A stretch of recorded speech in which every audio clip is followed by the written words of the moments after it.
Welcome back, guys. I'm Captain Foley. And I'm Connor Coggins. And today we have a very special treat for you all.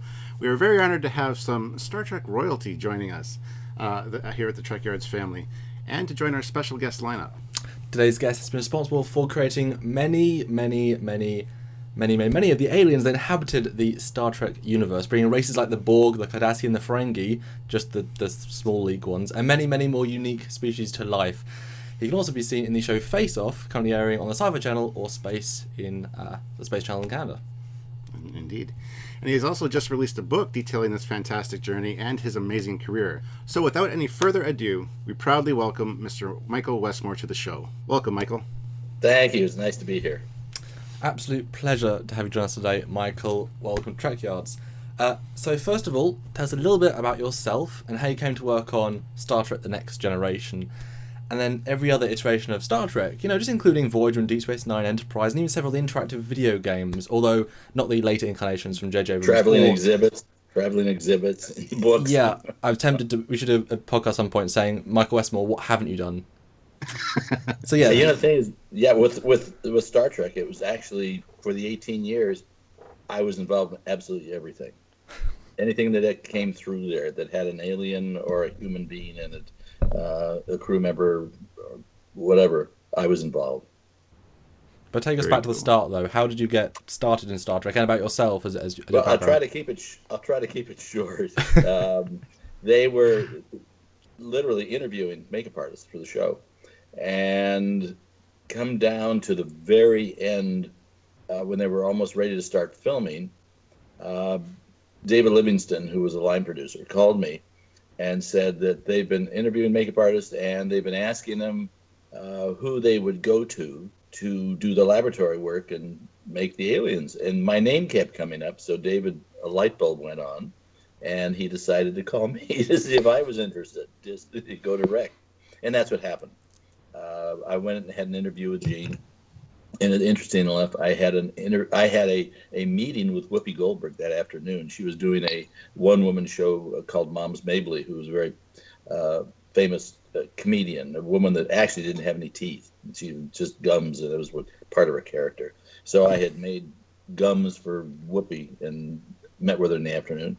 And I told him, I said, I'll be home later, so if things all work out, give me a call at the house. And by the time I got home, there was a message on the phone that if I wanted the job, it was mine. So it all started there. That's awesome. Okay, this is kind of like a three-pronged question, but pretty simple answers, I hope.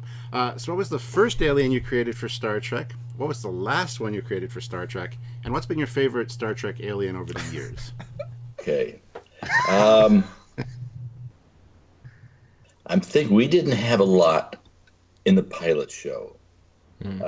I kept thinking John Delancey would wind up being an alien, and all of a sudden he wasn't. I'm thinking, oh my gosh, we're going to hope we don't have a bunch of these running around, or we just put a name on them and give them another planet. So really the first one memorable was the Traveler, which was a forehead and a pair of hands that looked like Mickey Mouse gloves. But Eric still had to kind of press buttons on a console. And he was actually, he was the second choice for Data. And Brent actually won the part. And it's a known story. But Eric was there, so they decided to be nice to him and give him a part and do it. And they brought him back another time, too. So, and I saved every single mold, every season. So anybody they ever brought back, I could go and pull out the mold, because it was quite a while before they ever brought Eric back. And so then, go to my storage and pull it out, and new forehead and gloves. So that was the first one. What was the last one you ever created? It had to have been an Enterprise. Whatever the last episode was, after... Were they those weird bounty hunter sort of people that killed Trip? Spoilers in the final episode. Yeah, I'd have to see a picture or watch the episode. My all-time favorite character. I love the Xindis. The Xindi lizards. At the end, I really love them. A lot of the characters that we had on the Enterprise pilot was very interesting. I don't think they really gave him a good shot because all of a sudden they landed and they're walking down the corridors going, oh, look at that. There's a woman can stick her tongue out 3 feet, and catch butterflies. Isn't that cute? It was like, to me, they should have been, oh my God, where are we, Yeah. And it wasn't. I think they could have used a little different direction. But in the corners, in the background of that, there's a lot of great stuff because I had all those years to build up thinking about different characters and combining things. So there's a lot in there. But my favorite was Leonard Crowfoot, who played Lal in Next Generation. He was an individual. He was actually a ballet dancer and an actor. And it just... he was able to perform physical stunts in the makeup, plus wear that makeup, of which was the most uncomfortable thing you can imagine, because the headpiece had no ears, it had no nostrils, the mouth was down around where the chin area was, so he really couldn't eat, and he didn't eat or drink when he was in costume because he couldn't go to the bathroom. We made bicycle pants for him that went from mid-thigh to just over his belly button, and a rubber chest. So, and then he had to have contact lenses in his eyes that were made at NASA. They were gold-plated back in NASA. And so putting him into the makeup took a while. Doug Drexler was with me on that show, and we took a couple hours to put him in. And then it took 2 hours to take him out at night. So he kind of didn't work day after day after day. It was like he'd work a day, have a day off, work a day, have a day off. Because his entire body was painted with a flexible type of glue. And that's why it was hard to get it off. But we didn't have to run around and keep touching him up all day. It worked great for the 12, 14 hours that he had to be in the makeup and on stage. I feel like with our discussions with you, we're going to hear both the amazing creativity and also the horror stories, as it were. The 15 hours of makeup. End result is phenomenal, but to some people, sitting in those chairs, it can be somewhat difficult. It's fair to say. But that is the nature of that game. But let's take an Alien of the Week, say maybe somewhere in Voyager, because they threw a lot out there. How much detail would tend to go, be in a script, as to say, to their appearance and features? Or was that sort of generally up to you as makeup person? Well, I would get the script, and I would open it, and it would say Alien. And that's it. The writers gave me no direction. Now, was that for every script, or did some scripts have specific things? 18 years of that. Actually, on Enterprise. On the first 3 series, I would literally go right to Clay with it. And then take the Clay up to Rick Berman and have him take a look at it just to make sure I wasn't doing something he didn't like. And he might say, what about making the nose longer, shorter, or whatever. But, I basically had total creativity to do what I wanted. I think after the beginning of Next Generation, they had that trust in me, the Paramount did, to be able to, it was my job to create it. That was my job. Not for somebody else to say it needs to have big ears or something like that. Because there were things like the Ferengi, the original design, they had big, large pointed ears. And I went in and said, we do that. People are going to think they're related to the Vulcans or the Romulans somewhere. So that's kind of silly. So they let me round the ears out.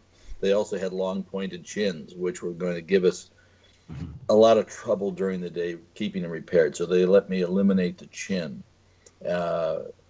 And it's and then I got to redesign one for Armin Shimmerman from the original concept that we had. But it's I had that freedom.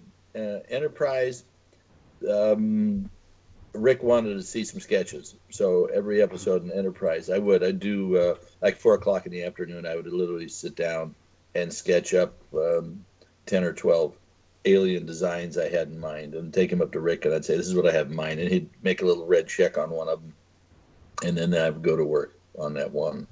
But it was that's why I think every makeup artist is envious of my job, because it wasn't where I had a director or a producer or anybody giving me any input. It was like when I read the script and it said, we're going to land on a desert planet. But right away, my mind would go, what type of alien are we going to run into? What do we have on the desert in America? What is the viewing audience going to associate with? Or a water planet? I would literally, I had a library filled with things, and I would go through them, and I would pick out a gill from this one here, and maybe a scale pattern from this lizard here, and I would put all these little things together to create the character. Now, as I mentioned in the intro, you just released your memoirs in a book entitled Makeup Man, From Rocky to Star Trek, The Amazing Creations of Michale Westmore. So can you tell us a little about writing that book and just how long it took to complete?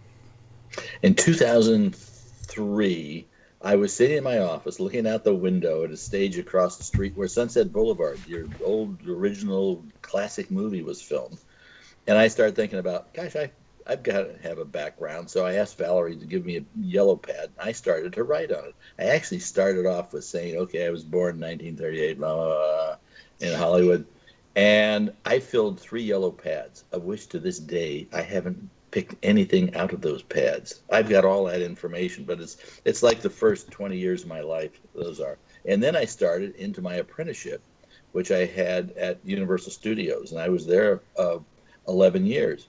Well, I kept going and going. Finally, we closed up in 2005. I started working on an Indian movie, but I kept going back, and I would pick out a film, say like Rocky, and I'd say, okay, now I met Stallone and the stories of how I met him, and what went on while we were filming, the fun things behind the scenes, things that were familiar with me, not with maybe I didn't interview other people for things. It's all my account, and then I would take and put that away. Then I'd take another film. Then I finally went back and started to look at my bio because I wanted to put the films in order. So I started writing them. And then I got up to Star Trek. I didn't want to talk about the same old stuff on Star Trek that we have hashed before. So I started thinking again, what goes on behind the scenes? I had interesting times with Armin Shimmerman and Ray Aubergenois. And so I have a whole little section on that in the book. Talking about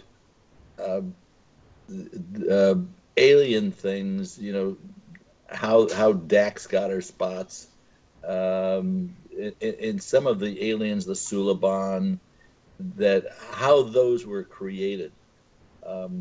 Because other books I've talked with, a lot of it was done before Enterprise ever happened. So we had more stories that happened in Enterprise than some of the other ones. And so I put the whole back section of the book is about Star Trek.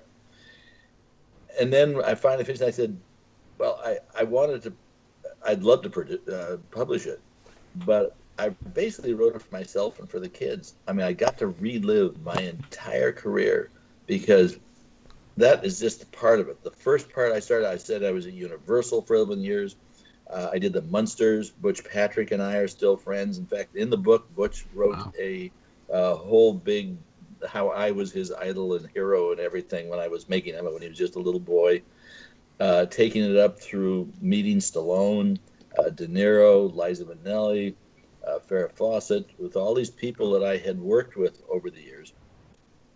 The little stories and incidences, some of them good. There's really not bad ones. I can't say I had a great experience with Bette Davis, but I put it's there. And the time that I spent with her, my Uncle Percy was her personal makeup artist all through the 40s and 50s. So it's like so many of these people that I met along the way, they are family friends. And so it's all, I put it together chronologically. It took 14 years to do it. Wow. Yeah, it took 14 years to finally get it all together. And then what was great about it was when it got down to the 12th, 13th year, I was able to go back and revisit my first writings and find other things that had happened. So to bring it up to date, of where we are now and what the relationships are. That sounds like an experience. Wow. Yeah, it's fun reading. In fact, most people that I from the author, it's fun reading. Yeah, endorsement. They said it's like sitting down and having a conversation. So I didn't write it like a technical book or anything. Yeah. It's written like I'm sitting there and we're talking like we are right now. And I don't know how many people have told me they read it in 2 days. they couldn't stop. So Well, I can't wait to get my hands on one. I haven't done it yet, but I've been meaning to go out and get one. So, Yeah, and you guys all should too. Go get one. Yeah, Amazon right now. Well, yeah, but okay, all of that. I think there's so many teasers in there. I've had no ideas just from this conversation of what we should talk about and do episodes. And for you, the fans out there, this man needs to have his stories told to this medium. So I'm so excited. So thank you so much for joining us today, Michael. Oh, my pleasure. And so much more. Let's just get going and make more. Yeah, I think we're going to do some. I think we're going to do quite a few podcasts with Michael in the future. Yeah. So everybody, stay tuned. But anyway, guys, thank you for joining us today. If you like the video, give it a thumbs up, share it around, and definitely check out some of the future podcasts with Michael because there's going to be some fantastic stuff coming up from us here at Trekyards. So I guess we'll see you all very soon. Until then, I'm Captain Foley. I'm Conor Kungs. And Mike Westmore? And we'll see you all very soon. Bye, guys. Very good. Bye, guys.